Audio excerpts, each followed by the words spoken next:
नए aviation minister का पदभार संभालते ही राम मोहन नायडू ने अपने 100 दिन के एजेंडे पर काम करना शुरू कर दिया है। उन्होंने कहा कि उनकी प्राथमिकता ईज ऑफ फ्लाइंग रहेगी।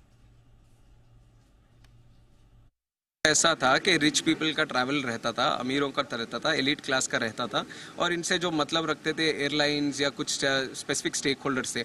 पर आज सिविल एविएशन में सबसे बड़ा स्टेक होल्डर आम नागरिक है। तो सोच हमारी बदली है आम नागरिक के तहत। इसी वजह से मोदी जी ने उड़ान स्कीम भी लेके आए कि और नज़दीक पहुंचाए।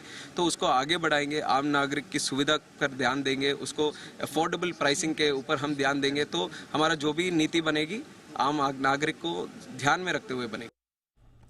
और इस खबर को और विस्तार से समझते हैं, हमारे सहयोगी अमरीश पांडे हमारे साथ जुड़ गए हैं। अमरीश, 100 डेज के एजेंडे में एविएशन मिनिस्टर के और क्या कुछ है, बताइए। देखिए, 100 दिन का एजेंडा हर मंत्रालय तैयार कर रहा है। और जिस तरह से प्रधानमंत्री ने हवाई जहाज पर चलने वाले को कहा था कि हवाई चप्पल वाला भी हवाई जहाज में यात्रा करे, जो मेन फोकस रहेगा वो यही रहेगा।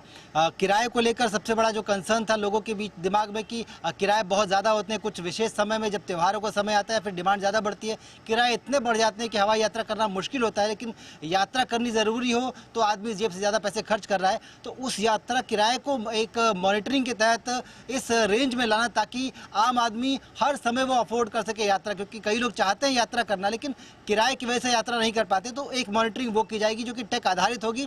एक पूरा एवरेज लिया जाएगा और उस एवरेज के आसपास ही किराया रखा जाए। इस बात को लेकर एक मैकेनिज्म डिस्कस किया जाएगा एयरलाइंस के साथ भी। साथ साथ रिड्रेसल, जो शिकायतें हैं लोगों की, उसके रिड्रेसल को लेकर कई तरह की लापरवाहियां देखने को मिली थी एयरलाइंस की तरफ से। विमानन मंत्रालय के साथ जो पहला 100 दिन का एजेंडा है उसमें रिड्रेसल को लेकर एक बड़ा चंक रखा गया है। बड़ी डिस्कशन होगी।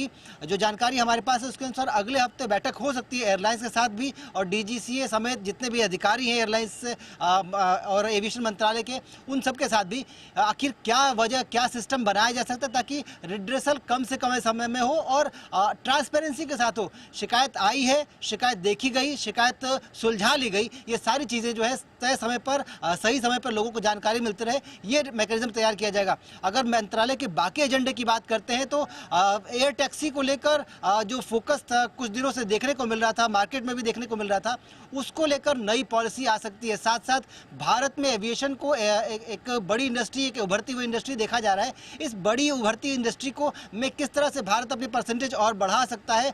दुनिया के तमाम जो एविएशन सेक्टर के एक्सपर्ट्स हैं, जो एविएशन सेक्टर के इन्वेस्टर्स हैं, उनको कैसे भारत में लाया जा सकता है, एमआरओ के बिजनेस को कैसे एक बड़ा अपॉर्चुनिटी देखा जा सकता है, इसको लेकर गाइडलाइंस आ सकती है। साथ साथ ड्रोन और एयर टैक्सी को लेकर गाइडलाइंस भी एविएशन मंत्रालय के 100 दिन के एजेंडे में। तो कुल मिलाकर हम ये देख सकते हैं कि आने वाले कुछ दिनों में, यानी कि जो 100 दिन का एजेंडा है या फिर ये कहें कि विजन डॉक्यूमेंट 2047 है, उसमें एविएशन मंत्रालय ने स्पष्ट तौर पे आम आदमी को हवाई यात्रा, अफोर्डेबल हवाई यात्रा, कंफर्टेबल हवाई यात्रा के साथ साथ पूरे एविएशन सेक्टर को एक बड़ा बिजनेस अपॉर्चुनिटी ग्रोथ करना है, ये एजेंडा तय किया है। जी बिल्कुल, बहुत शुक्रिया करेंगे अमरीश आपका इस पूरी जानकारी के लिए। और यहाँ